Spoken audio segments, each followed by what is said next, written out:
இன்றைக்கு மாலை வேளையில உங்களோட பகிர்ந்து கொள்ளும் செய்தியினுடைய தலைப்பு சுய பரிதாபம் உங்கள் சந்தோஷத்தை கொல்லும். சுய பரிதாபம் உங்களுடைய சந்தோஷத்தை கொல்லும் என்பதுதான்.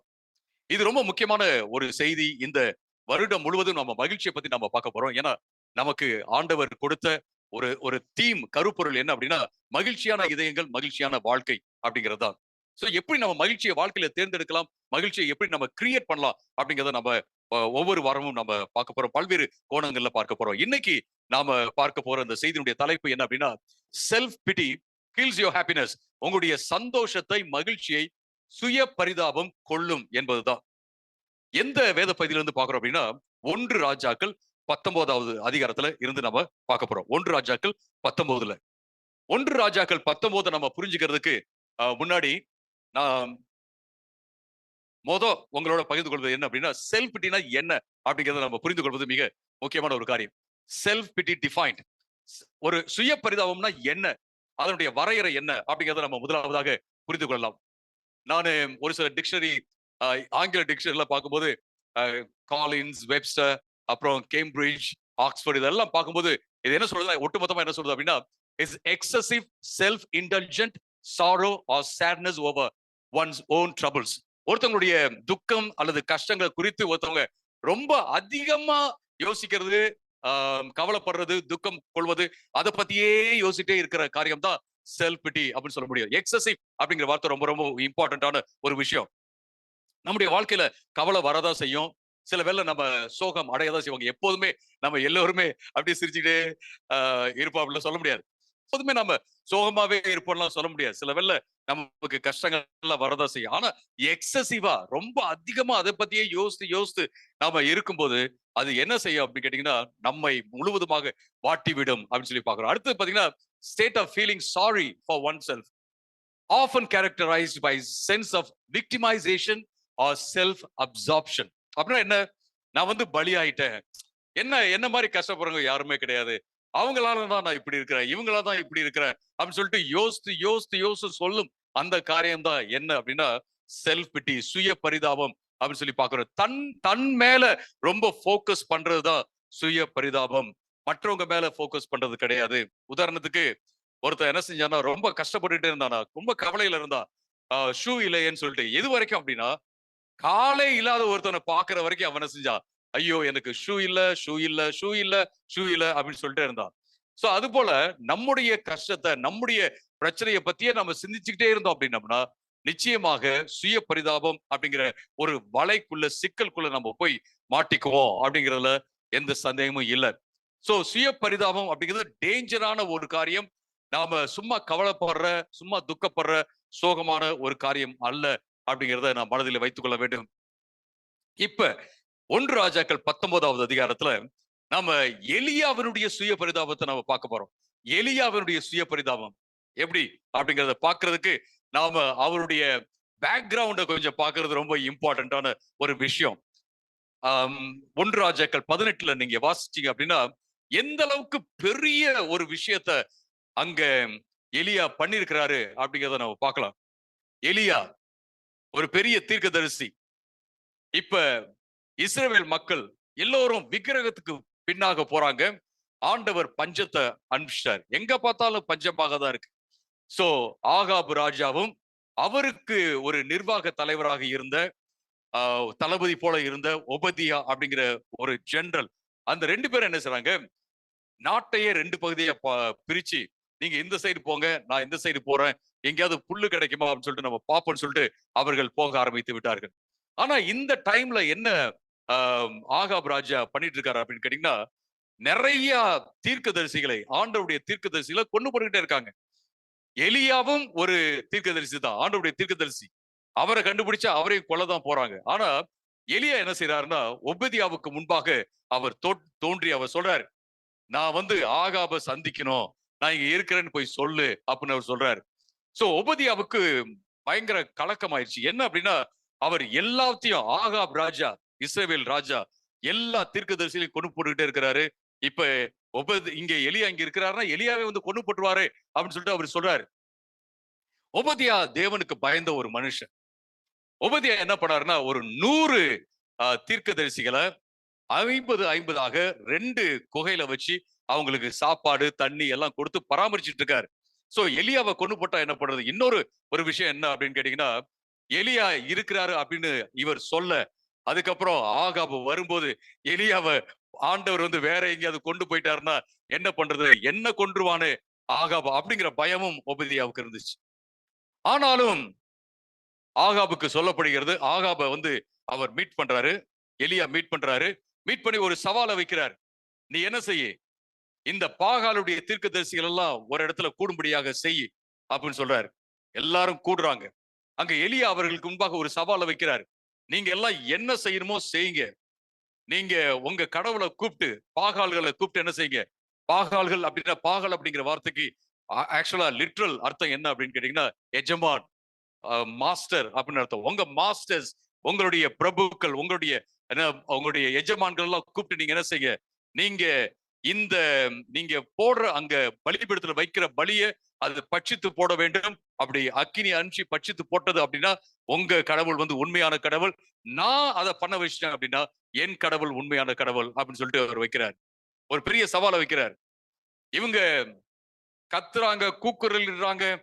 எலியா சொல்றாரு, நீங்க இன்னும் சத்தமா கூக்குரல் இடுங்க. அவர் எங்க தூங்கிட்டு இருப்பாருன்னு நினைக்கிறேன். அவர் இல்லாட்டி வேற எங்கேயாவது டிராவல் பண்ண போயிருப்பாரு. இன்னும் கத்துங்க அப்படின்னு சொல்றாரு. நிறைய ரிலிஜன்ல பாத்தீங்க அப்படின்னா, நிறைய மதங்கள்ல இப்படி கத்தி கத்தி கடவுளை கூப்பிடுறது ஒரு ஒரு காரியமாக அம்சமாக இருக்கிறத நம்ம பாக்குறோம். ஜெபத்துல ஒரு அம்சமாக இருக்கிறத நம்ம பாக்குறோம். அது மட்டுமல்ல, அந்த பாகால் வரவே இல்லை அப்படின்னோட அவங்க தங்களை கிழித்துக் கொள்கிறார்கள், குத்திக் கொள்கிறார்கள், ரத்தம் வழிய வழிய கூப்பிடுறாங்க, கடவுளே வா வா அப்படின்னு கூப்பிடுறாங்க.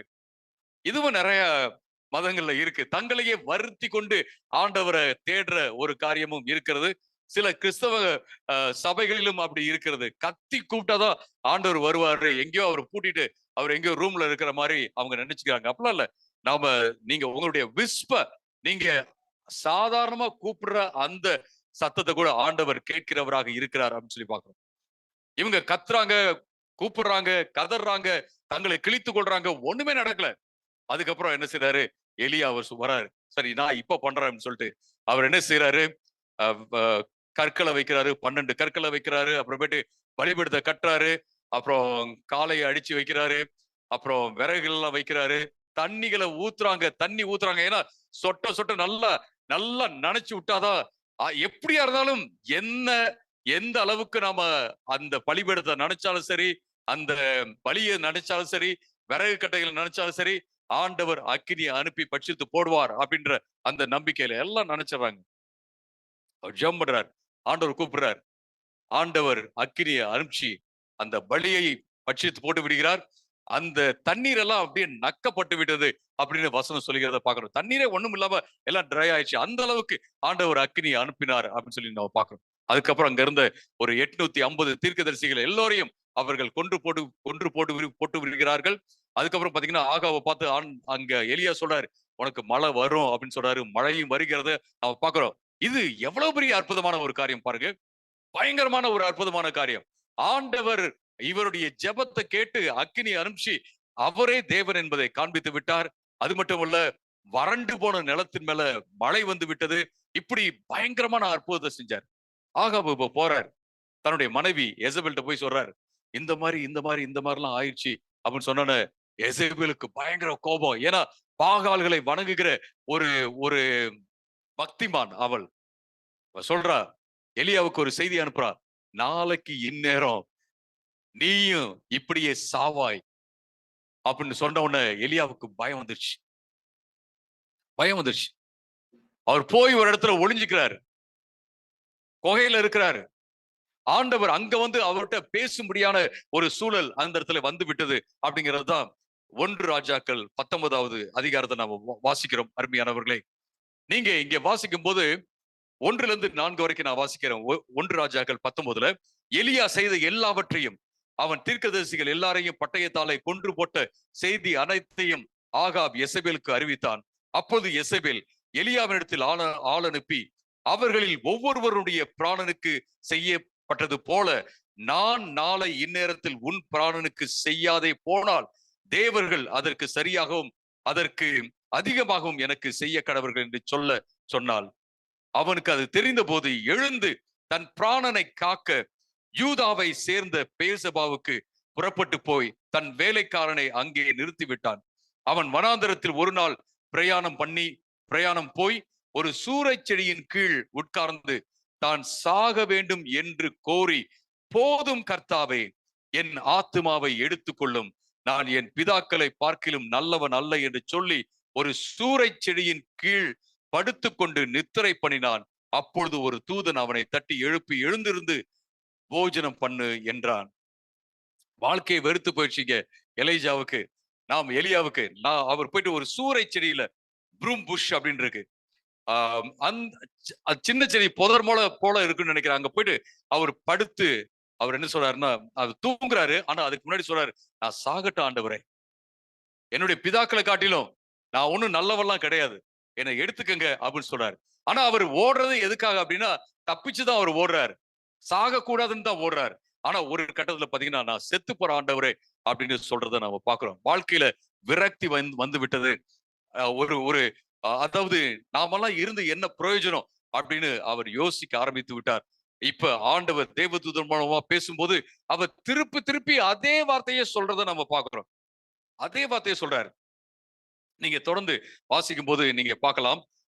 7வது வசனத்துல கர்த்தருடைய தூதன் திரும்ப 2ஆம் தரம் அவனை தட்டி எழுப்பி, எழுந்திருந்து போஜனம் பண்ணு, நீ பண்ண வேண்டிய பிரயாணம் வெகு தூரம் என்றான். அப்பொழுது அவன் எழுந்திருந்து போஜனம் பண்ணி பலத்தினால் 40 நாள் இரவும் பகலும் ஓரை என்னும் தேவனுடைய பர்வதம் மட்டும் நடந்து போனான். அங்கே அவன் ஒரு கெபிக்குள் போய் தங்கினான்.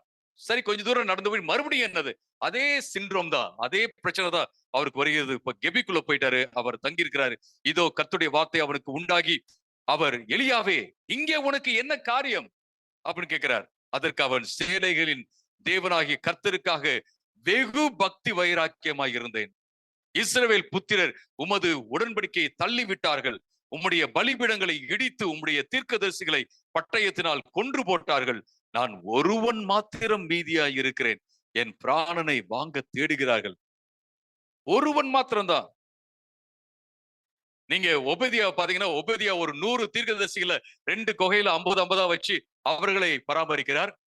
அப்புறம் 7000 பேர் பாகாலுக்கு வணங்காதவர்கள் இருக்கிறார்கள் என்பதையும் ஆண்டவர் சுட்டி காண்பிக்கிறார் அப்படின்றத நம்ம பாக்குறோம். ஆனா நாம் மட்டும்தான் என்னது இப்படி கஷ்டப்பட்டுக்கிட்டு இருக்கிற அப்படின்னு சொல்லிட்டு இந்த இடத்துல சுய பரிதாபத்தோட எலியா சொல்றத நம்ம பாக்குறோம். அவ்வளவு பெரிய எலியாவுக்கு இப்படி வந்துச்சு அப்படின்னா, நிச்சயமா நமக்கும் இப்படிப்பட்ட காரியங்கள் நடப்பதற்கு வாய்ப்பு இருக்கு. அருமையானவர்களே, சுய பரிதாபத்தை நாம மேற்கொள்ள வேண்டும். சுய பரிதாபம் ஒருத்தவங்களுக்கு வந்துருச்சு, சுய பரிதாபம் அவங்களை ஆட்கொண்டிருக்கு அப்படின்னா என்ன மாதிரி சிம்டம்ஸ் எல்லாம் இங்க இருக்கும் அப்படின்னு சொல்லிட்டு நம்ம பார்க்கலாம். முதலாவதாக என்னன்னா, ஐசோலேஷன். தன்னை பிரித்து கொள்வார்கள். யார்ட்டையும் பேச மாட்டாங்க, ஒரு ரூம்ல உட்கார்ந்து இருப்பாங்க, அதையும் யோசிட்டே இருப்பாங்க. யோசிக்க யோசிக்க இந்த ஓவர் திங்கிங் சொல்றாங்க இல்லைங்களா, அதிகமா யோசிக்க கவலைகள் தான் அதிகமாகும். அருமையானவர்களே, யோசிக்கவே வேண்டாம்னு நான் சொல்ல, கவலை பற்றி அதிகமாக யோசிக்க நமக்கு இன்னும் அதிகமான கவலை தான் வரும். அது நம்முடைய சந்தோஷத்தை கொன்றுவிடும். கிரியேட்டிவிட்டி இருக்காது, நம்ம வாழ்க்கையில முன்னேறவே முடியாது. வாழ்க்கையில முன்னேறுவதற்கு நாம ரெசிலியன்ஸ் சொல்றாங்க இல்லைங்களா, மறுபடியும் விழுந்தாலும் மீண்டு வருவதற்கான அந்த காரியத்திற்கு நிச்சயமாக நமக்குள்ள சுய பரிதாபம் இருந்துச்சு அப்படின்னா, நிச்சயமாக நாம மீளும் சக்தி நமக்கு இருக்காது அப்படிங்கிறத பாக்குறோம். எலியா சொல்றார், எலியா போய் ஒரு சாதாரண புதருக்கு கீழே அவர் படுத்துட்டு இருக்கிறார். சரி, சாப்பாடு கொடுத்து போப்பா அப்படின்னு சொன்னா மறுபடியும் போய் என்ன செய்யறாரு, ஒரு கெபிக்குள்ள போய் உட்கார்ந்துடுறாரு. புஷ் பண்ண வேண்டியதா இருக்கு.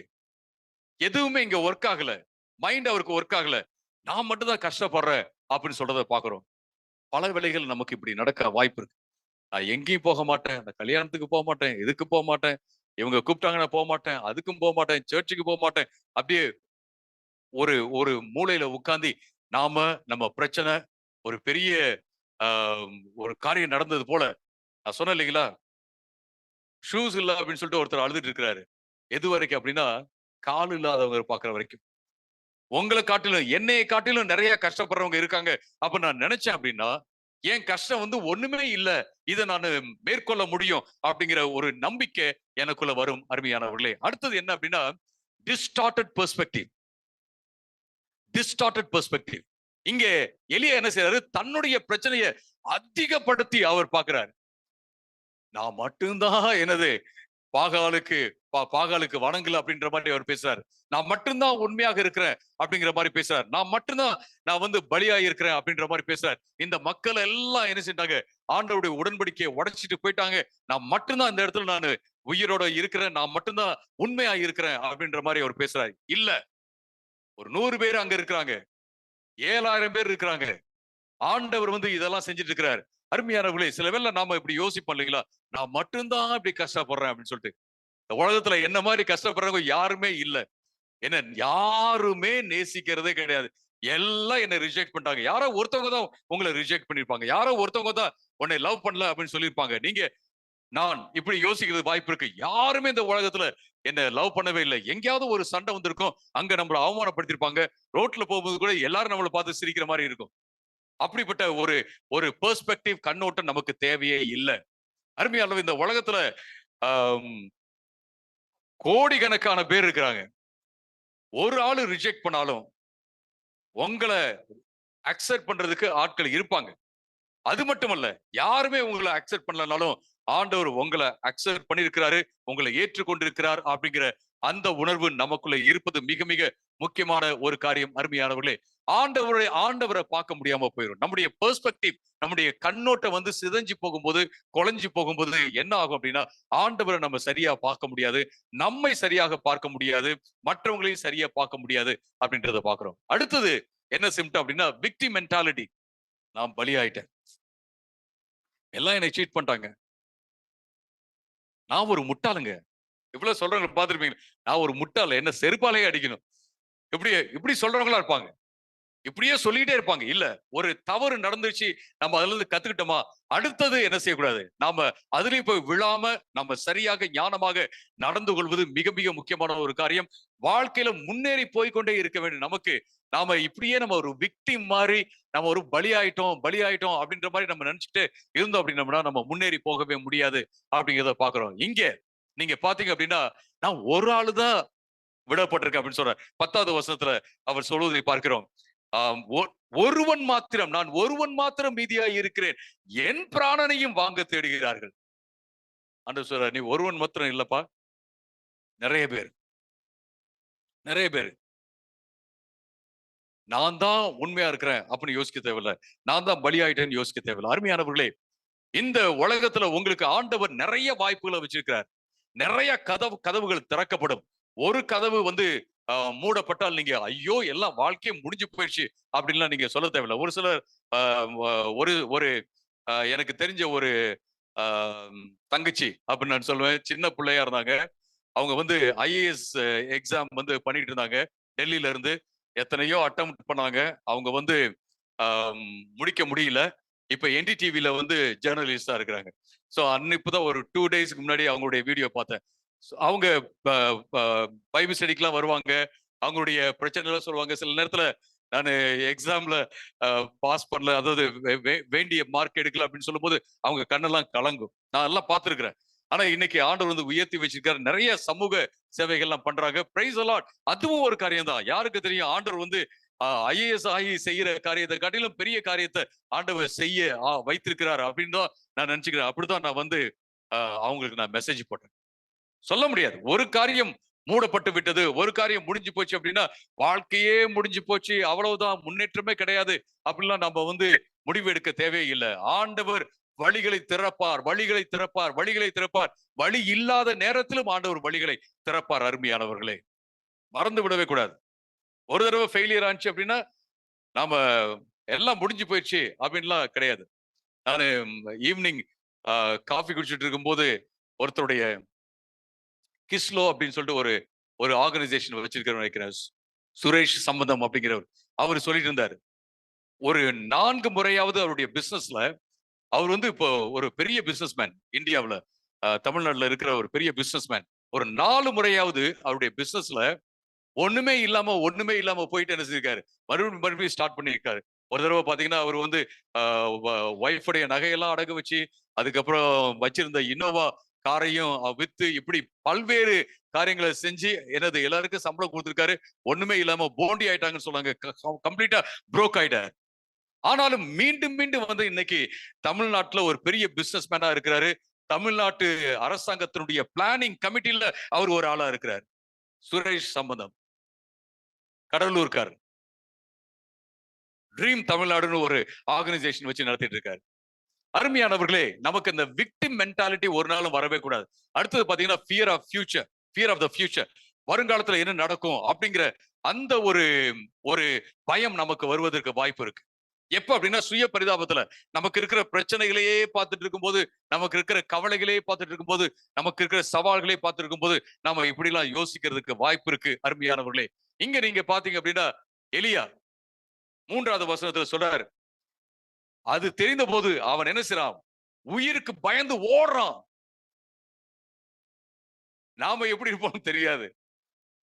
ஆனா இந்த எலியா தானே 18வது அதிகாரத்துல ஒபதியா பார்த்து சொன்னது, ஆகாப்ட்ட போய் சொல்லு, நான் இங்க இருக்கிறேன்னு சொல்லு அப்படின்னு சொன்னவரு. உயிருக்கு பயப்படாம சொன்னவர் இவர் தானே. ஆனா இப்ப உயிருக்கு பயந்து ஓடுவதை பார்க்கிறோம். 850 தீர்க்கதரிசிகளை கொன்று போட்டவர் இவர் தானே. ஆனா இன்னைக்கு ஒரு உயிர்க்காக, தன் உயிர்க்காக பயந்து ஓடுறத பாக்குறோம். வாழ்க்கையில இந்த மாதிரி சில வேளை வரும். நம்ம நிறைய சாதிச்சிருப்போம். நாம எப்படி இதெல்லாம் பேசணும், எப்படி நம்ம இந்த தீர்மானம்லாம் எடுத்தோம், எப்படி இந்த காரியத்துல நம்ம சாதிச்சோம் அப்படின்னு நம்ம சில வேளைகளை நம்ம யோசிச்சு பார்த்து அப்படியே பிரமிச்சு போகிற ஒரு காரியங்கள்லாம் இருக்கும். ஆனா சின்ன விஷயத்துல சில வேளை பாத்தீங்க அப்படின்னா பயந்து போய் நடுங்கிடுவோம், பயந்துருவோம். ரொம்ப ரொம்ப சாதிச்சிருப்போம். டாக்டர் உங்களுக்கு டயபிட்டிஸ் இருக்குன்னு சொன்ன உடனே அப்படியே பயந்து என்னது, ஐயோ அவ்வளவுதான் வாழ்க்கை போயிடுச்சு அப்படின்னு நினைச்சிருவோம். அவ்வளவு இல்ல, எல்லாத்தையும் நம்ம மேற்கொள்ள முடியும். அருமையானவர்களே, எல்லாத்தையும் மேற்கொள்ள முடியும். வாழ்க்கையில நம்ம ஒரு காரியத்தை வைத்துக் கொள்ள வேண்டும். உங்களுடைய ஃபியூச்சர் ஆண்டவருடைய கருத்துல இருக்கு. ஆண்டவர் எல்லாவற்றையும் செய்வார் அப்படிங்கிறதுல எந்த சந்தேகமும் இல்லை, எந்த நேரத்திலுமே. அடுத்தது பாத்தீங்க அப்படின்னா இம்பேர்டு டிசிஷன் மேக்கிங். ஒரு சரியான தீர்மானம் எடுக்காத சூழலுக்கு வந்துருவோம். எப்ப அப்படின்னா சுய பரிதாபம் இருக்கும்போது, பயத்துல இருக்கும்போது, கவலையில இருக்கும்போது ஒரு தீர்மானத்தை எடுக்கவே கூடாது அப்படின்னு சொல்லுவாங்க. பயத்துல இருக்கும்போது, கவலையில இருக்கும்போது ஒரு தீர்மானத்தை எடுக்கிற கூடாது. ஒரு தடவை ஒரு ஆக்சிடென்ட் ஆயிடுச்சு. நான் டெல்லியில இருக்கும்போது ஒரு ஒரு ஒரு ஆள் என்ன பண்ணிட்டாரு அப்படின்னா, நடு ரோட்ல அவர் பயத்துல இங்கிட்டு இங்கிட்டு ஓட ஆரம்பிச்சாரு. டக்குன்னு வந்து ஒரு லாரி அடிச்சிருச்சு. அப்ப என்ன சொன்னாங்க அப்படின்னா, அவரு சாதாரணமா அப்படியே, அதாவது எங்கேயும் ஓடாம அப்படியே நின்றிருந்தா கூட பரவாயில்ல, பயப்படாம அப்படியே நின்றிருந்தா கூட பரவாயில்ல. அவர் பயத்துல என்ன செஞ்சாரு, தப்பிக்கணும்னு சொல்லி ஓடுனதுல லாரி வந்து அடிச்சிருச்சு. பல வேளைகள்ல இப்படிதான் நாம என்ன செய்வோம் அப்படின்னு கேட்டீங்கன்னா, ஒரு தீர்மானத்தை எடுத்துருவோம். இங்கிட்டு ஓடலாம், லெஃப்ட்ல ஓடலாம், ரைட்ல ஓடலாம் அப்படின்னு சொல்லிட்டு தீர்மானம் எடுப்போம். நம்ம எடுக்க வேண்டிய தீர்மானம் சில வேளைகள் எப்படி இருக்கும் அப்படின்னா, ஸ்டே புட், அப்படியே நீங்க நில்லுங்க, கடந்து போறதெல்லாம் கடந்து போகட்டும், நம்ம அப்படியே நிப்போம் அப்படிங்கிறதா. பயத்துல நாம அப்படிப்பட்ட அவசர தீர்மானங்களை எடுத்துருவோம். இன்னைக்கு நிறைய பேர் அவசர தீர்மானங்களை எடுத்து நஷ்டம் அடைஞ்சு அவங்க வாழ்க்கையில கஷ்டத்துல இருக்காங்க. ஒருவேளை நாம அவசர தீர்மானம் எடுத்திருந்தோம்னா அதுல இருந்து மீண்டு வரணும். அதுக்கப்புறம் நாம ரொம்ப கேர்ஃபுல்லா இருப்பது ரொம்ப ரொம்ப முக்கியமான ஒரு காரியம். அருமையானவர்களே, பய நேரத்துல, கஷ்ட நேரத்துல நம்ம அப்படி செய்யவே கூடாது. இங்க ஒரு தீர்மானம் எடுக்கிறார் எலியா, கஷ்டத்துல, சுய பரிதாப நேரத்துல என்ன தீர்மானம் எடுக்கிறாருன்னா, நான் செத்து போயிடுறேன்னு சொல்லிட்டு. ஆண்டவரும் ஓகே, சரி ஓகே, நான் உன் ஜெபத்தை நான் கேட்டுறேன், சரி வா அப்படின்னு சொல்லி கூட்டு போயிருட்டாரா? ஆண்டவர் இல்ல. ஆண்டவர் இன்னும் சில வேலைகளை அவருக்காக வச்சிருக்கிறார். எத்தனை முறை நீங்களும் நானும் ஜெபம் பண்ணிருப்போம், ஆண்டவரை எடுத்துக்க ஆண்டவரே, போதும் ஆண்டவரே அப்படின்னு சொல்லி சொல்லியிருப்போம். ஆனா ஆண்டவர் அந்த ஜெபத்துக்கு எல்லாம் பதில் கொடுக்கறது இல்ல. ஆனா நிச்சயமா எனக்கு அப்படிலாம் ஜெபத்துக்கு பதில் கொடுக்காதனாலதான் நான் இன்னைக்கு உயிரோட இருக்கிறேன். ஒருவேளை கொடுத்திருந்தார் அப்படின்னா எப்பயோ நான் நினைச்சிருப்பேன், மேல போயிருப்பேன் ஆண்டவர்கிட்ட. அருமையானவர்களே, நாம சில வேளைகள் அப்படியான தீர்மானத்தை நம்ம எடுக்கிறோம். நம்ம எடுக்காம ஆண்டவரை நம்பி அவர்கிட்ட காத்திருந்து அப்படியே இருக்கிறது ரொம்ப ரொம்ப நல்ல காரியமாக இருக்கும் அப்படின்னு நான் சொல்வேன். அடுத்தது, how to deal with self பிட்டி. இப்ப இந்த சுய பரிதாபத்தை எப்படி நம்ம மேற்கொள்வது, எப்படி இத இத சமாளிப்பது அப்படிங்கிறத நம்ம பார்க்கலாம். முதலாவதாக, அக்னாலஜ் இட். எனக்கு சுய பரிதாபம் தாங்க இருக்கு அப்படிங்கறத நீங்க சொல்லணும். அது ரொம்ப ரொம்ப முக்கியமான ஒரு காரியம். எல்லாத்துக்கும் போயிட்டு ஒரு சிலர்லாம் பாத்தீங்கன்னா, என் சோக கதையை கேளுங்க, என் சோக கதையை கேளுங்க, எப்ப பார்த்தாலும் அவங்க வந்து சோக கதையா தான் பேசிட்டு இருப்பாங்க. நம்ம அதை தாண்டி போக வேண்டும். அப்படி அப்படி சொல்ற ஆட்களாக இருந்தா, ஓ எனக்கு சுய பரிதாபம் இருக்கிறதுக்கு வாய்ப்பு இருக்கு. ஏன் சுய பரிதாபமாகவே இருக்கலாம். அப்படின்ற அந்த காரியத்தை வந்து நம்ம ரெகக்னைஸ் பண்றது ரொம்ப ரொம்ப முக்கியமான ஒரு காரியம். அருமையானவர்களே, இங்க நீங்க பாத்தீங்க அப்படின்னா 10வது வசனத்துல எலியா அங்க ஆண்டவர் பார்த்து சொல்றாரு, நான் ஒரு ஆள் தான் ஆண்டவரே மீதியா இருக்கேன். இவங்க எல்லாம் தப்பு பண்ணிட்டாங்க, இவங்க எல்லாம் பாவம் பண்ணிட்டாங்க, உடன்படிக்கையை உடைச்சிட்டாங்க, பலிபீடங்களை இடிச்சிட்டாங்க, உம்முடைய தீர்க்கதரிசிகளை பட்டயத்தினால கொண்டு போட்டாங்க, இப்ப ஏன் பிராணனையும் வாங்க இருக்கிறாங்க அப்படின்னு சொல்றாரு. 14வது வசனத்துல அதற்கு அவன், சேனைகளின் தேவனாகிய கர்த்தாவே, வெகு பக்தி வைராக்கியமாய் இருந்தேன். இஸ்ரவேல் புத்திரர் உமது உடன்படிக்கையை தள்ளிவிட்டார்கள், உம்முடைய பலிபீடங்களை இழித்து உம்முடைய தீர்க்க தரிசிகளை பட்டயத்தினால் கொன்று போட்டார்கள், நான் ஒருவன் மாத்திரம் மீதியாய் இருக்கிறேன், என் பிராணனையும் வாங்க தேடுகிறார்கள் சொல்லிட்டு தன்னுடைய அந்த சுய பரிதாபத்தை என்ன நினைக்கிறாரோ அப்படியே அவர் ஆண்டவர்ட்ட சொல்றதை நம்ம பார்க்கணும். உங்க ஜெபம் எல்லாம் எப்படி இருக்கு இன்னைக்கு? யோசித்து பாருங்க. உங்க ஜெபம் எப்படி இருக்கு? சுய பரிதாபத்தை கொண்ட ஜெபமாகவே இருக்கிறதா, அல்லது எப்படி இருக்கு? ஒரு சிலர் எல்லாம் பாத்தீங்கன்னா எப்ப பார்த்தாலும் சுய பரிதாபமாகவே ஜெபம் இருக்கும். சில பாடல்கள்லாம் சில பாத்தீங்கன்னா எப்ப பார்த்தாலும் சுய, நான் இப்படி இருந்த கஷ்டப்பட்டேன், ஆண்டு உங்களை என்னை சுத்தி எனிமிகள், எப்ப பார்த்தாலும் நம்ம சுத்தி எனிமிகளாகவே இருக்கிற மாதிரியே ஒரு சிலர் எல்லாம் பாத்துக்கிட்டே இருக்காங்க. இல்ல இல்ல, நல்லவங்களும் இருக்கிறாங்க இந்த உலகத்துல, உங்களை ஆதரிக்கிற ஆட்களும் இருக்கிறாங்க. எனக்கு ஆண்டவர் ஒவ்வொரு இடத்துக்கும் ஊழியத்துக்கு நார்த் இந்தியாவில் போகும்போது அங்க யாரையுமே எனக்கு தெரியாது, ஒரு ஆளை கூட தெரியாது. அந்த மாதிரிதான் நாங்க போய் இறங்குவோம். ஒரு வீடு பாக்குறது கூட யாராவது பார்த்து கொடுப்பாங்க, கேட்டுக்கிட்டு போயிட்டு அங்க நாங்க இருப்போம். யாருமே இருக்காது. அப்ப எப்பெல்லாம் நான் நார்த் இந்தியாவில் ஒரு இடத்துக்கு நாங்க ஊழியத்துக்கு போனோமோ அப்பெல்லாம் ஆண்டவர் எனக்கு சொன்னது என்ன அப்படின்னு கேட்டீங்கன்னா, I have a people group for you, உனக்காக மக்களை நான் வச்சிருக்கிறேன் அப்படின்னு சொல்லி சொல்லுவார். நிறைய பெரிய பெரிய ஆட்களோட ஆண்டவர் வந்து என்ன இணைச்சார், அவங்களுக்கு ஆண்டவரை பத்தி சொல்றதுக்கு ஆண்டவர் இணைச்சார். நான் அவங்ககிட்ட இருந்து நிறைய காரியங்களை நான் கற்றுக்கொண்ட அருமையானவர்களே, உங்களுக்காக ஒரு பெரிய திட்டத்தை வச்சிருக்காரு, அதை ஆண்டவர் வந்து உருவாக்கி கொண்டே இருக்கிறார். நீங்க அவரை நம்பி போகும்போது நிச்சயமாக அந்த திட்டத்துக்குள்ள நுழைவீங்க. ஆனா சுய பரிதாபம் அப்படின்னு வரும்போது, ஆமா ஆண்டவரே சுய பரிதாபம் எனக்கு இருக்கு, ஆமா எனக்கு பயம் இருக்கு, ஆமா எனக்கு சந்தேகம் இருக்கு, ஆமா எனக்கு இந்த பிரச்சனை இருக்கு அப்படிங்கிறத ஆண்டவர்கிட்ட நாம சொல்லி நாம அக்னாலேஜ் பண்ணுவது, அங்கீகரிப்பது, அதை அறிக்கையிடுவது ரொம்ப ரொம்ப முக்கியமான ஒரு காரியம். அது மட்டுமல்ல, ரெண்டாவது என்ன செய்யணும்னா, we have to seek support. நாம எதுக்கு நம்ம சபையாக இங்க இருக்கிறோம்? ஒருத்தவங்களுக்கு உதவி செய்வதற்காக தான். அருமையானவர்களே, அதுக்காக நீங்க எல்லாத்துக்கிட்டையும் போயிட்டு நீங்க எல்லா பிரச்சனையும் சொல்லுங்க அப்படின்னு நான் சொல்ல. நீங்க என்கிட்ட சொல்லலாம். என்கிட்ட எந்த பிரச்சனை வந்தாலும் என்னை தாண்டி எங்கேயும் போகவே போகாது.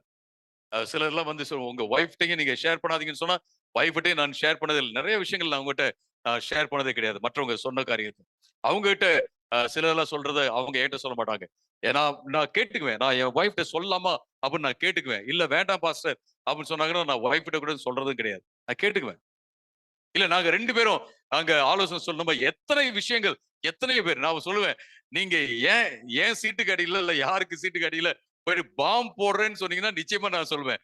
அது இல்லாம எதுவாக இருந்தாலும் சரி, இதை தாண்டி போகவே போகாது. உங்களுக்காக ஜெபிக்கிறதுக்கு நாங்க இருக்கிறோம். அதுவும் இல்லாம நாங்க மட்டும் இல்ல, இங்கே சகோதர சகோதரிகள் இருக்கிறாங்க. நம்ம யார்ட்டையாவது போயிட்டு நம்ம ஷேர் பண்ணலாம். அல்லது நமக்கு வேற இடத்துல வெளியில கூட ஒரு மென்டர் இருக்கிறது ரொம்ப ரொம்ப முக்கியமான ஒரு காரியம். அவங்க கிட்ட நம்ம நம்முடைய துக்கங்கள், நம்ம நினைக்கிற காரியத்தை சொல்லுவோம். நான் எனக்கு ஒருத்தர் இருக்காரு, அவர்கிட்ட போய் சொல்லுவேன், நான் சொல்றேன்னு தப்பா நினைச்சுக்கிறாங்க, இந்த மாதிரி எல்லாம் நான் நினைக்கிறேன் அப்படின்னு நான் சொல்லுவேன். அவரும் சிரிப்பார். நம்ம எல்லோருமே நம்ம கடந்து வந்திருக்கோம். சில டீனேஜர்ஸ் எல்லாம் வந்து சொல்லுவாங்க, இந்த மாதிரி நான் நினைக்கிறேன், அது ஓகே. நாங்களும் ஒரு நாள் டீனேஜரா தான் இருந்தோம், நாமளும் ஒரு நாள் டீனேஜரா தான் இருந்தோம். அவங்க எந்த பாதையில கடந்து போயிருக்காங்களோ அந்த பாதையில நாம கடந்து போயிருக்கோம், நமக்கு தெரியும். நம்ம யார்கிட்டயாவது போய் சப்போர்ட் கேட்கறது ரொம்ப ரொம்ப முக்கியமான ஒரு காரியம் என்று சொல்லி நாம பாக்குறோம். நீங்க 14ல இருந்து நீங்க வாசிச்சு பாத்தீங்க அப்படின்னா 15ல இருந்து, அப்பொழுது கர்த்தர் அவனை பார்த்து, இங்கே எலியாவை பார்த்து, நீ தமஸ்குவின் வழியாய் வனாந்திரத்திற்கு திரும்பி போய் ஆசகேலை சீரியாவின் மேல் ராஜாவாக அபிஷேகம் பண்ணி, பின்பு நிம்சியின் குமாரனாகிய யெகூவை இஸ்ரவேலின் மேல் ராஜாவாக அபிஷேகம் பண்ணி, ஆபேல் மெகோலா ஊரானான சாப்பாத்தின் குமாரனாகிய எலிசாவை உன் ஸ்தானத்தில் தீர்க்கதரிசியாக அபிஷேகம் பண்ணு. சம்பவித்ததாவது, ஆசகேலின் பட்டயத்திற்கு தப்பினவனை யெகூ கொண்டு போடுவான். யெகூவின் பட்டயத்திற்கு தப்பினவனை எலிசா கொண்டு போடுவான். ஆனாலும் பாகாலுக்கு முடங்காதிருக்கிற முழங்கால்களையும் அவனை முத்தம் செய்யாதிருக்கிற வாய்களும் உடைய 7,000 பேரை இஸ்ரவேலிலே மீதியாக வைத்திருக்கிறேன் என்று ஆண்டவர் சொல்றாரு. ஆண்டவர் என்ன சொல்றாரு? ஆண்டவரே போதும் ஆண்டவர், நான் செத்து போயிடுறேன், நான்லாம் ரொம்ப நல்லவெல்லாம் கிடையாது, என்னை எடுத்துக்கங்க அப்படின்னு சொல்லும்போது ஆண்டவர் ஒரு வேலையை கொடுக்கிறாரு. நீங்களும் நானும் ஒரு சில வேலைகள்ல ஆண்டவர் எல்லாம் முடிஞ்சிச்சு அவ்வளவுதான் அப்படின்னு சொல்லும்போது ஆண்டவர் இன்னொரு வாசலை திறப்பார். இங்க என்ன சொல்றாரு அப்படின்னா, நீ ஆகாப் உனக்கு எதிரின்னு நினைக்கிறல்ல, உனக்கு இவங்கெல்லாம் உனக்கு எதிராக இருக்காங்கன்னு நினைக்கிறல்ல, நான் உனக்கு ஒரு வேலை தரேன். என்ன அப்படின்னு கேட்டீங்கன்னா, இந்த சீரியாவுல போயிட்டு இந்த நபரை என்ன செய், ராஜாவாக நீ அபிஷேகம் பண்ணு. அப்புறம் இஸ்ரேவேல்ல யெகூவை என்ன செய், ராஜாவாக அபிஷேகம் பண்ணு. இவர்கள் என்ன செய்வாங்க, உனக்காக உன் சார்புல அவங்க வந்து யுத்தம் செய்வார்கள். அவர்கள் யாரெல்லாம் உனக்கு எதிராக இருக்காங்களோ அவர்கள் எல்லோரையும் அவர்கள் கொன்று போடுவார்கள். அது மட்டுமல்ல, உன் இடத்துல நீ என்ன செய், எலிசாவை நீ தீர்க்கதரிசியாக அபிஷேகம் பண்ணு. அதாவது நீ ஸ்தாபி, அவனை எஸ்டாப்ளிஷ் பண்ணு அப்படின்னு சொல்றத பாக்குறோம். இது எப்ப நடந்துச்சு?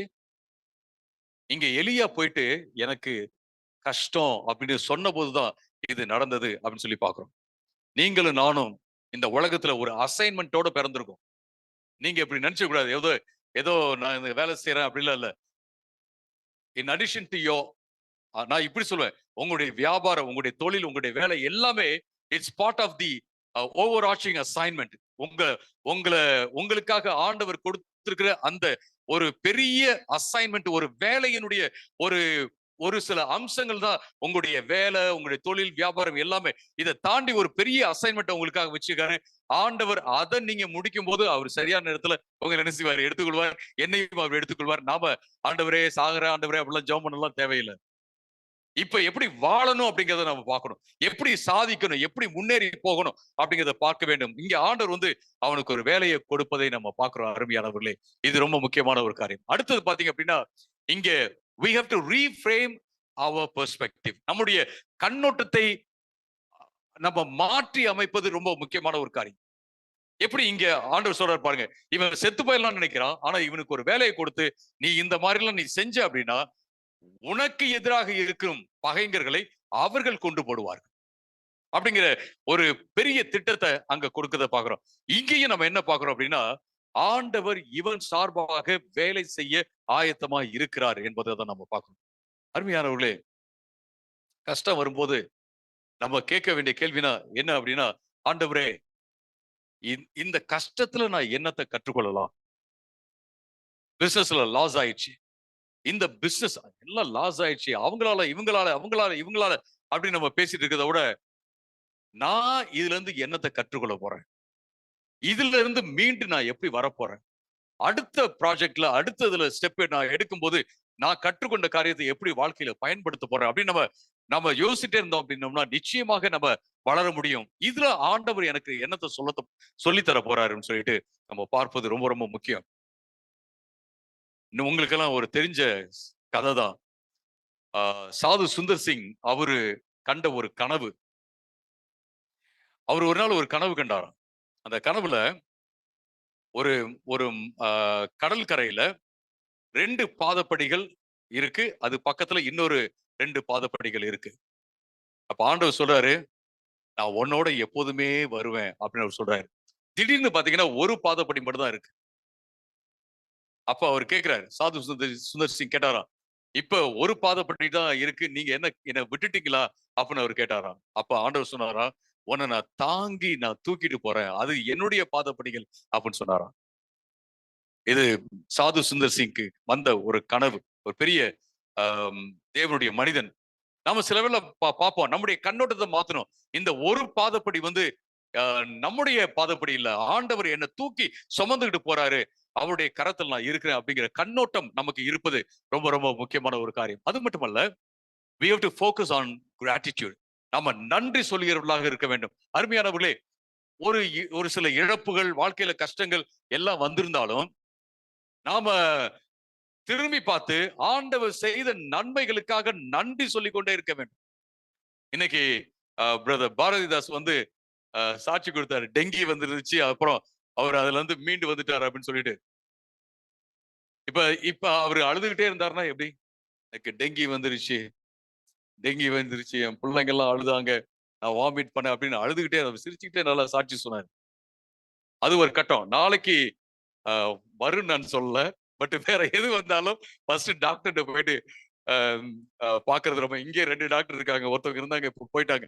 சோ சோ டாக்டர்ட்ட போயிட்டு பார்க்கிறது. இப்ப அவரு அது அது அது கற்றுக்கொண்டு இருப்பாரு. இல்லைங்களா?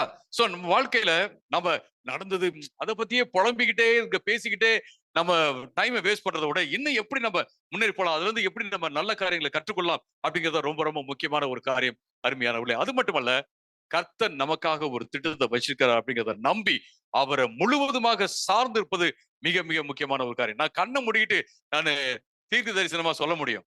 நான் தீர்க்க தரிசனம் கூட சொல்ல தேவையில்ல. உங்களுக்காக ஆண்டவர் பெரிய திட்டத்தை வச்சிருக்காரு. உங்களுக்காக ஆண்டவர் பெரிய திட்டத்தை வச்சிருக்காரு. ஒருவேளை எல்லாமே நமக்கு தெரியாம இருக்கலாம். ஆனா கொஞ்சம் வெளிச்சம் தெரிஞ்சாவே போதும். நாம தொடர்ந்து நம்ம பயணம் பண்ண முடியும். ஆண்டவர் நம்பி போகும்போது நிச்சயமாக அவர் நமக்கு உதவி செய்வார் என்பதுல எந்த சந்தேகமும் இல்ல அருமையானவர்களே. உங்களுடைய சுய பரிதாபம் உங்களை கொன்றுவிடும். உங்களுடைய சுய பரிதாபம் உங்களுடைய மகிழ்ச்சியை எடுத்து போட்டுவிடும். உங்களுடைய சுய பரிதாபம் உங்களுடைய சமாதானத்தையும் சந்தோஷத்தையும் எடுத்து போட்டுரும். உங்களுடைய சுய பரிதாபம் உங்களை முன்னேற விடாது. உங்களுடைய சுய பரிதாபம் என்ன செய்யும் அப்படின்னா, உங்களுடைய மீளும் சக்தி இருக்கு இல்லைங்களா, ரெசிலியன்ஸ் சொல்றாங்கல்ல, பவுன்சிங் பேக், அந்த மீளும் சக்தி எடுத்து போட்டுரும். அப்படியே பிளாட் ஆயிட்டு அப்படியே நம்ம உட்கார்ந்துருவோம். அவ்வளவுதான், முடிஞ்சு போச்சு. ஆனா ஆண்டவர் உங்களுக்காக ஒரு பெரிய திட்டத்தை வச்சிருக்காரு. அந்த திட்டத்தை ஆண்டவர் செயல்படுத்தணும் அப்படின்னா நீங்க சொல்லணும், ஆண்டவரே எனக்குள்ள சுய பரிதாபம் இருக்கும் அப்படின்னா, நான் கவலைகளையே நான் யோசிச்சிட்டே இருக்கிறேன் அப்படின்னா, ஓவர் திங்கிங் எனக்குள்ள இருக்குன்னா, அதை எல்லாத்தையும் உங்களுடைய கருத்துல வைக்கிறோம். அருமையானவர்களே, நான் சொல்லல. நான் பிராக்டிஸ் பண்றேன் இத. எனக்கு நிறைய சவால்கள் உண்டு. எல்லாத்தையும் தூக்கி ஆண்டவருடைய கருத்துல வச்சுட்டு திடீர்னு வரும். திடீர்னு பாத்தீங்க அப்படின்னா, திடீர்னு வேலையே செய்ய விடாம மைண்ட் அப்படியே அதை பாதிச்சிடும். எல்லாத்தையும் ஜெபம் பண்ணி, ஆண்டவரே எல்லாத்தையும் தூக்கி லிட்ரலா உங்களுடைய கரத்தை நான் வச்சிடறேன், மறுபடியும் நீங்களே வச்சுக்கங்க. ஆண்டோடைய கரத்துல கொடுக்குறோம். அப்புறம் சில நாள் நம்ம எடுத்துக்கிறோம். இல்ல, ஆண்டவர் நம்ம கொடுக்கறதுல அது தன்னால வந்துருது. நம்ம சொல்லுவோம், ஆண்டவரே உங்க கரத்துல கொடுத்துட்டேன்னா கொடுத்துட்டதுதான், நீங்க பாத்துக்கங்க. ஜெபம் பண்ணலாமா? ஆண்டவரை நோக்கி நம்ம கேட்போம். ஆண்டவரை போல நம்மளை நேசிக்கிறவங்க யாருமே கிடையாது இந்த உலகத்துல. ஆண்டவர், இந்த மாலை வேளையில எங்களை உங்களுடைய கரத்துல வைக்கிறோம், முழுவதுமாக வைக்கிறோம் தகப்பனே. எங்களுக்குள்ள சந்தேகங்கள், பயங்கள், கலக்கங்கள், குழப்பங்கள் இருக்கலாம். எல்லாத்தையும் உடைய கரத்துல வைக்கிறோம். சவால்கள், பிரச்சனைகள் எல்லாத்தையும் உடைய கரத்துல வைக்கிறோம். நீங்க பார்த்துக் கொள்வீர் ஆண்டவரே. அதற்காக நன்றி சொல்லுகிறோம் தகப்பனே. உம்முடைய கரம் எங்களை தாங்குகிறது. அதற்காக நன்றி சொல்லுகிறோம். எங்களுக்காக ஒரு பெரிய திட்டத்தை வச்சிருக்கீங்க. அதுக்காக நன்றி சொல்லுகிறோம் தகப்பனே. நீங்க எங்களுக்கு கொடுத்த எல்லா ஆசீர்வாதங்களுக்காகவும் நன்றி நன்றி நன்றி ஆண்டவரே. நன்றி சொல்லுகிறோம் தகப்பனே. ஆண்டவரே, எங்களுடைய போக்கஸ், எங்களுடைய கான்சென்ட்ரேஷன், எங்களுடைய எண்ணங்கள், எங்களுடைய நோக்கங்கள் எல்லாம், எங்களுடைய பார்வை எல்லாம் ஆண்டவரே, எங்களுக்கு வந்த கஷ்டம், இழப்பு, ஆண்டவர் சவால்கள் இதையே பார்க்காம எல்லாத்திலையும் ஆண்டவர் விடுதலையை கொடுப்பார். ஆண்டவர் கொடுப்பார். தைரியமா இருப்பேன் அப்படிங்கிற அந்த ஒரு மனோபாவம் எங்களுக்குள்ள இருக்கட்டும் ஆண்டவர். இந்த வாரத்துல நாங்க செய்யற எல்லா காரியத்திலும் எங்களுக்கு வெற்றியை தாரும். இயேசுவின் நாமத்துல வேண்டுகிறோம் பிதாவே. ஆமென்.